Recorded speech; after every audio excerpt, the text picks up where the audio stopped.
जिन राम की कथा तुम सुनने आए हो, वो रघु घास की रोटी खाते थे, अस्तबल में बैठ करके घास खा रहे थे। जहां स्वयं भगवान आए हो वहां भी राम कुल नहीं कहा जा रहा। और गुरु ने कहा कि दक्षिणा कौन देगा? बोला महाराज सब तो आपको दे दिया। बोला अभी पत्नी तो है।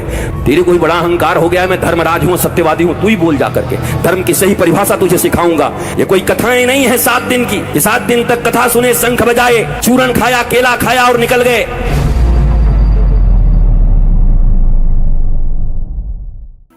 राजा के ऊपर कई आक्षेप उठाए जाते हैं, ये महारानी है सीता, जनता प्रसन्न नहीं है। भगवान राम तो ऐसे प्रेमी हैं कि आज तक ऐसा कोई प्रेमी बना नहीं।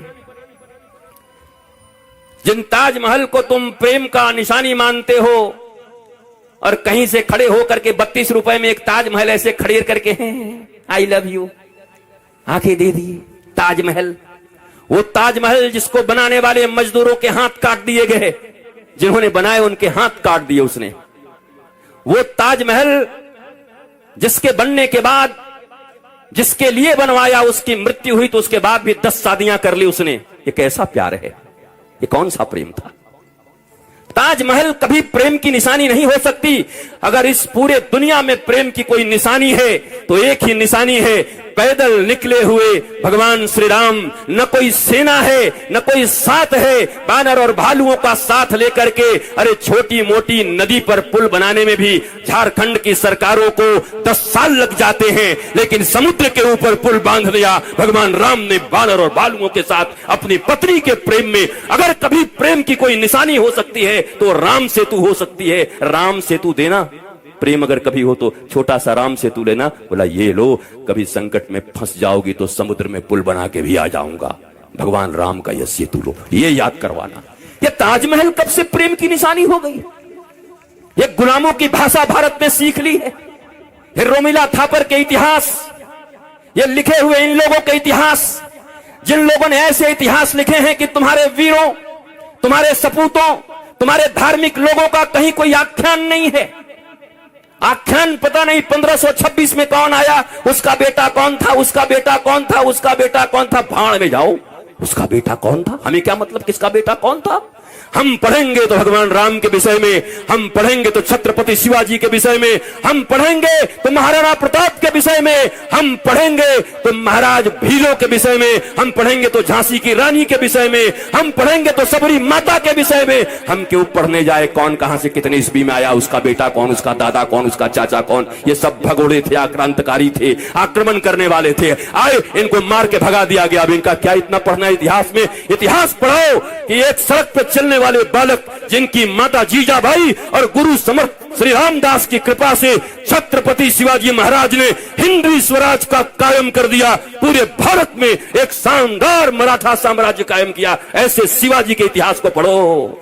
जिन घास की रोटी को खा करके, घास की रोटी 2 लोगों ने खाई, एक रघुकुल, जिन राम की कथा तुम सुनने आए हो, वो रघु घास की रोटी खाते थे, अस्तबल में बैठ करके घास खा रहे थे। जब उनके पास विप्र का बालक आया था दक्षिणा लेने के लिए, उसके बाद भी उन्होंने इतनी दक्षिणा दी, वो आश्चर्यचकित हो गया। आप खुद घास खाते हो अस्तबल में। रघु रघु रघु रघु। भगवान के इस कुल में आने के बाद भी आज तक कोई राम वंश नहीं कहता, कोई दशरथ वंश नहीं कहता, कोई दिलीप वंश नहीं कहता, कोई अज कुल नहीं कहता, रघुकुल कहता है। जहां स्वयं भगवान आए हो वहां भी राम कुल नहीं कहा जा रहा। जरा सोचो, भगवान उस कुल में आए हैं। अरे भगवान के चरित्र का क्या वर्णन करें? अगर भगवान के पूर्वजों के चरित्र का वर्णन हो तो शायद भारतवर्ष में हजारों वर्ष में राम जी के पूर्वजों के चरित्र का वर्णन भी संभव नहीं है। राम तो स्वयं भगवान है, उनके चरित्र का वर्णन क्या कर सकते? दिलीप का करोगे, भगीरथ का कर पाओगे? ये कैसे कैसे? राजा शिवी कौन से लोग हैं? हरिश्चंद्र एक साधारण, हरिश्चंद्र के जीवन में क्या है देखो। हरिश्चंद्र जी कौन है? एक साधारण राजा है, कौन नाम लेता? अगर उनके जीवन में उनके गुरु ने उनसे दक्षिणा न मांगी होती, जिस समय मांगा था उस समय, तो अगर आज ऐसी कोई दक्षिणा मांग ले तो लोग कहेंगे गुरु है कि कसाई है। और अभी सब कह रहे हैं सत्यवादी हरिश्चंद्र, इतिहास बड़ी गाते हो। पर वर्तमान में करने में आए तो पीछे हट जाते हो। वो हरिश्चंद्र जिन्होंने सपने में गुरु को दान दिया और गुरु ने कहा कि दक्षिणा कौन देगा? बोला महाराज सब तो आपको दे दिया। बोला अभी पत्नी तो है, अगर आज मैं किसी को कह दूं कि हमको दक्षिणा चाहिए, बोले बाबा पैसा नहीं है, बोला पत्नी बेच दे, तो हमको लग रहा है कि पुलिस लगवा करके पहले भेजे में मरवाएगा 5 गोली। बोला पत्नी बेच दूं तेरे कारण? और वो भी कहेंगे हम सत्यवादी हरिश्चंद्र के वंशज हैं। खाक वंशज हो, किस बात के लिए? मेरे गुरुदेव सदा कहा करते, मौखिक ज्ञान नहीं व्यवहार ऐसी शिक्षा को धिक्कार। मौखिक ज्ञान तो बहुत है भारत के पास, पर अमल नहीं करते, अपनाते नहीं। ऐसी शिक्षा 2 कौड़ी की शिक्षा है। इस शिक्षा का क्या मतलब है? हम इतना ही जाने पर अपने जीवन में अपनाएं। जो भारत आज जाति और पाति के नाम पे मर रहा है, आज के 500 से 700 वर्ष के बीच में जो भक्ति आंदोलन आया, जितने भी संत और ऋषि महर्षि थे उन्होंने एक ही बात कही उस भक्ति आंदोलन में, जाति पाति पूछे नहीं कोई, हरि के भजे सो हरि के होई। जो हरि का भजन करता है वो सब हरि के हैं। यहां जात पात की बात मिटा दी 700 साल पहले। बड़े बड़े ऋषि और महर्षि इंतजार करते रह गए सबरी के, राम जी के, और राम जी गए भी नहीं। जहां वो थी वहां गए भी नहीं। सबरी के आस पास में मतंग ऋषि की शिष्या थी सबरी। भारतवासियों को हर कथा अधूरी मालूम है। राम जी की भक्त थी सबरी। तुम सही नहीं हो, तुम्हारी पढ़ाई सही नहीं है, तुम्हारा ज्ञान सही नहीं है, तुम्हारा रामायण पढ़ने का ढंग ठीक नहीं है, तुम गुरुमुख होकर के रामायण नहीं पढ़े हो, मनमुखी तुमने शास्त्र पढ़े हैं, और मनमुखी जो शास्त्र पढ़ते हैं वो रावण की तरह होते। शास्त्र पढ़ने का भी एक तरीका है। हर व्यक्ति शास्त्र नहीं पढ़ सकता। शास्त्र गुरु के मुख से ही सुनाई जाए और वह श्रवण करके ही शास्त्र को अपनाया जा सकता है।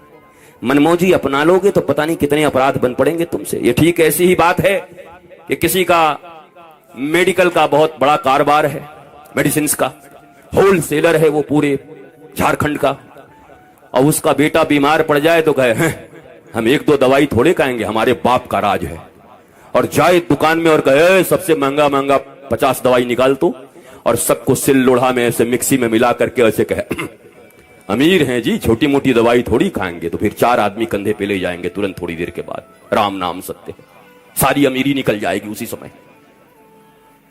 ये रामचरितमानस, ये गीता, ये महाभारत, ये श्रीमद् भागवत, ये उपनिषद, ये वेद, ये जितने भी सतपथ हैं, ब्राह्मण ग्रंथ हैं, ये स्मृतियां हैं, ये जितने भी भारत की संस्कृति के जितने भी ग्रंथ अब बचे हुए हैं, उन ग्रंथों को पढ़ने का अधिकार सीधा सीधा तुम्हारे पास नहीं है।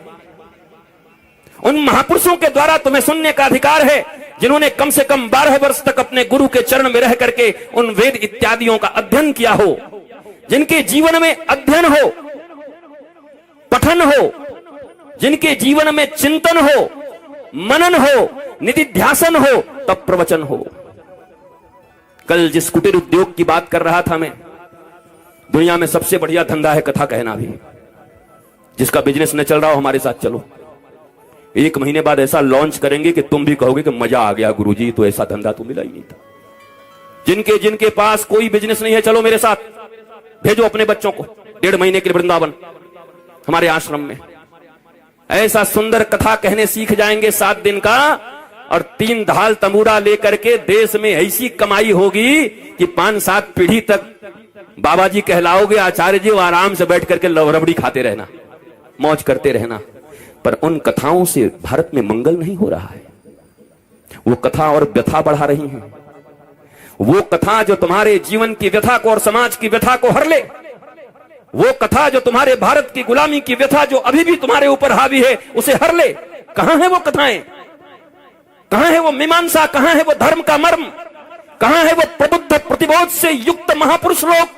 कहां है वो ज्ञानी और गुणीजन लोग जो भारत को जगाने आए हैं, जो मानवता को जगाने आए हैं, जो वसुधैव कुटुंबकम की स्थिरता को इस पूरे विश्व में स्थित करने के लिए आए हुए हैं? कहां ऐसे महापुरुष?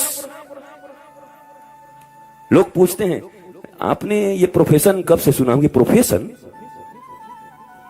कथा का प्रोफेशन कब से चुना? कथा कोई प्रोफेशन, गुरु शिष्य परंपरा का बोध नहीं है।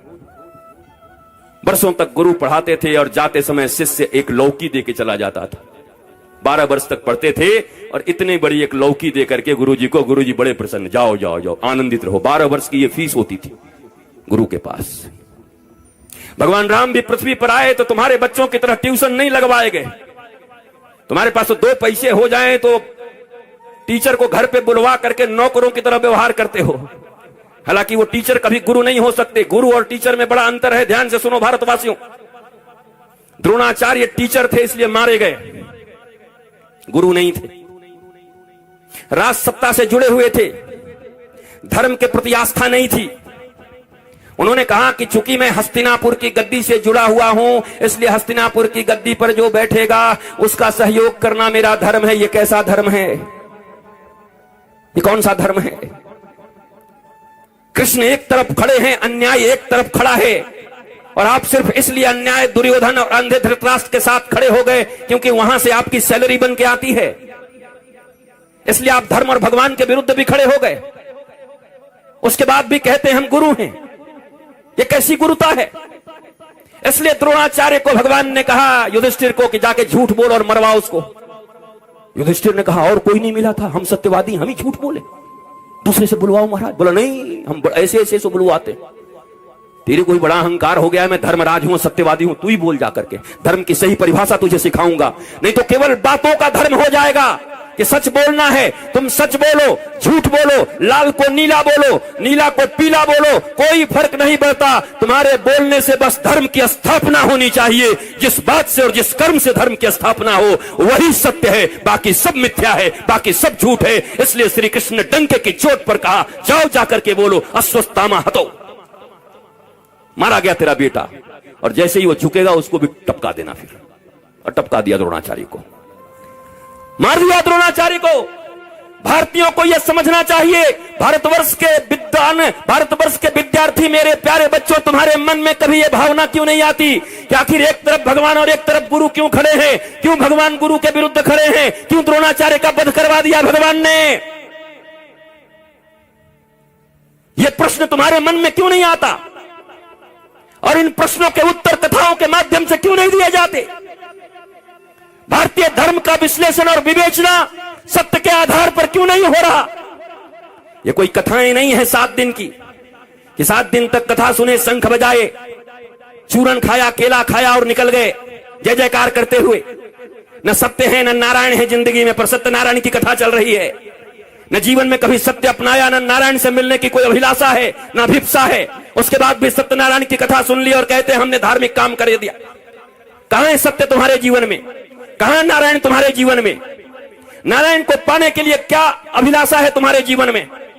नारायण को पाने के लिए मीरा की तरह तुम्हारे भीतर यह कहने का साहस नहीं है कि मेरे तो गिरधर गोपाल और दूसरों न कोई। कब कहा तुमने?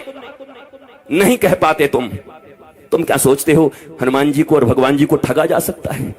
दुनिया में एक से एक लोग हैं। हनुमान जी के मंदिर में जाकर के कहते हैं हे बजरंगबली, बस ये 10 करोड़ का ठेका है, ये हो जाए तो 1.25 किलो लड्डू चढ़ाऊंगा। हनुमान जी कहते हैं 1.25 किलो? 1.25 किलो की कीमत कितनी? हनुमान जी का नाम क्या है? ज्ञानी नाम अग्रगण्यम सकल गुण निधानम। ज्ञानियों में अग्रगण्य, IQ जिनका इतना तेज है, आज तक दुनिया में इतना कोई ज्ञानी नहीं हुआ। और तुम्हारे जैसे बुद्धू जाकर के हनुमान जी को बुद्धू बना रहे हैं। तुम जाकर के हनुमान जी के सामने खड़ा होकर के कह रहे हो कि 10 करोड़ का ठेका दिलवा दो तो तुम्हें 11 किलो लड्डू चढ़ा देंगे। हनुमान जी ने कैलकुलेटर के बिना ही जोड़ लिया, 11 किलो लड्डू 1000 रुपए भी मिलेगा तो 11,000, और इसको चाहिए 10 करोड़, और वो भी उधार। कह रहा हो जाएगा तब चढ़ाएंगे। सरकारी ऑफिसों में जाकर के तुम्हारे जूते और चप्पल घिस जा रहे हैं। बड़े बाबुओं और छोटे बाबुओं को पैसे दे करके एडवांस घूस देने के बाद भी काम नहीं हो रहा, और हनुमान जी के मंदिर में जाकर के कह रहे हैं कि तुम ये काम कर दो 5 करोड़ का, तब तुमको 11 किलो लड्डू चढ़ाएंगे। कहां गई भारतवासियों तुम्हारी बुद्धि, तुम्हारी प्रज्ञा? कहां है तुम्हारे में दिमाग? कहां है तुम्हारे बुद्धि? कहां है तुम्हारे विवेक? कहां है तुम्हारी विपश्यना? कौन से ज्ञानी हो तुम? कहां से ज्ञान हरण किया है तुमने? कौन गुरु ने पढ़ाया है तुमको? यह प्रश्न है तुम्हारे ऊपर।